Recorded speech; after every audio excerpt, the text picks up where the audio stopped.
Ronald V. Dellums was born in West Oakland at a time when racial discrimination was legal and the norm. His family, however, raised him to believe that he was equal to all, with the potential for accomplishments defined by his hard work and perseverance.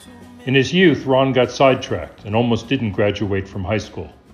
However, he promised his mother that he would turn his life around and make something of himself. After service in the Marines, Ron attended Merritt College, SF State, and UC Berkeley, where he received his MSW. In 1967, following his election to the Berkeley City Council, Ron's life was transformed by hearing Dr. King speak at UC Berkeley. Dr. King spoke about the interconnectedness of all issues of human rights and justice, and that a moral leader is someone who has the courage to do what's right rather than what is popular. Ron's spirit, first of all, is awesome.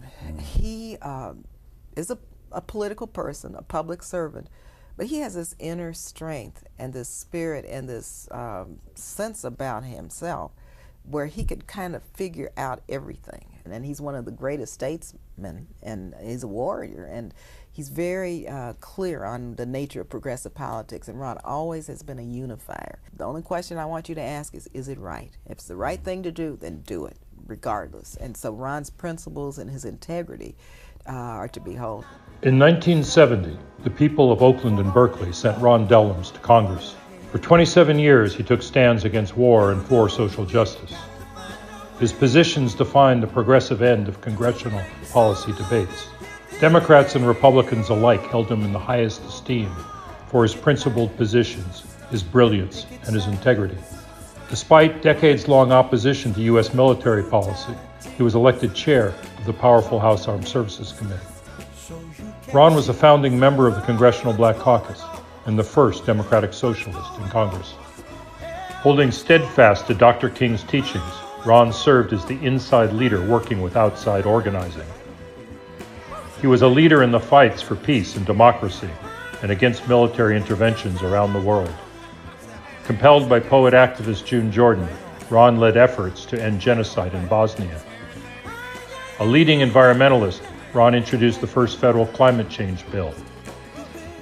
He also led fights for universal health care, for housing as a human right, for farm worker rights, for LGBT rights, and for Japanese American reparations. For 17 years, Ron worked tirelessly to end apartheid in South Africa. Nelson Mandela and many South Africans credited Ron's work on divestment and sanctions as instrumental to freeing Mandela and ending apartheid. When he left Congress, Ron dedicated himself to addressing the HIV/AIDS pandemic. He used his position on the President's Commission on HIV and AIDS to develop an AIDS Marshall Plan for Africa. He worked with Congresswoman Lee on the federal PEPFAR programs, which have saved millions of lives. He chaired the Dellums Commission on the Status of Boys and Men of Color, an early foundation for President Obama's My Brother's Keeper initiative. Raised by strong, brilliant women, Ron has been a lifelong feminist. He supported Shirley Chisholm's run for president and mentored the incomparable Congresswoman Barbara Lee.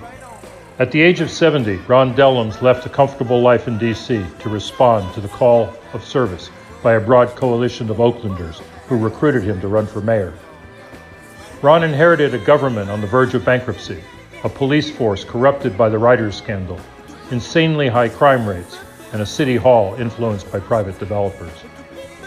Under his leadership during the Great Recession, city finances were put on a solid financial footing. $350 million of federal and state stimulus funds were secured for Oakland projects and jobs. Serious reforms in the Oakland Police Department were finally prioritized, and homicides declined by 40% during his term. Keeping true to his roots, Ron used his position as mayor to address the needs of Oakland's most marginalized people. Race and space still matter. And it determines the level of your education, which determines the level of your income, your employability, whether you live in poverty or you don't live in poverty, your health, your access to health. Then people start talking about how we deal with it. And most politicians can't even fix their lips to use the term poverty. It's like middle class. We have to do something for the middle class. All right? Because poor people are seen as powerless people. Poor people are seen as people who don't participate. Poor people tend to be seen as people that you can dismiss. Okay? They don't vote. They're not there. So if people don't have the capacity to push the levers of power, then we don't talk about them. So you can spend 2 years campaigning and never mention the word poverty when 40 million people live in poverty, and many of them live in West Oakland. Today, Ron is nurturing young leaders to rise up to the challenge of solving grave injustice. Ron, we salute you for keeping your promise to your mother that you would someday make something of yourself. You certainly did. Thank you. And they're crying across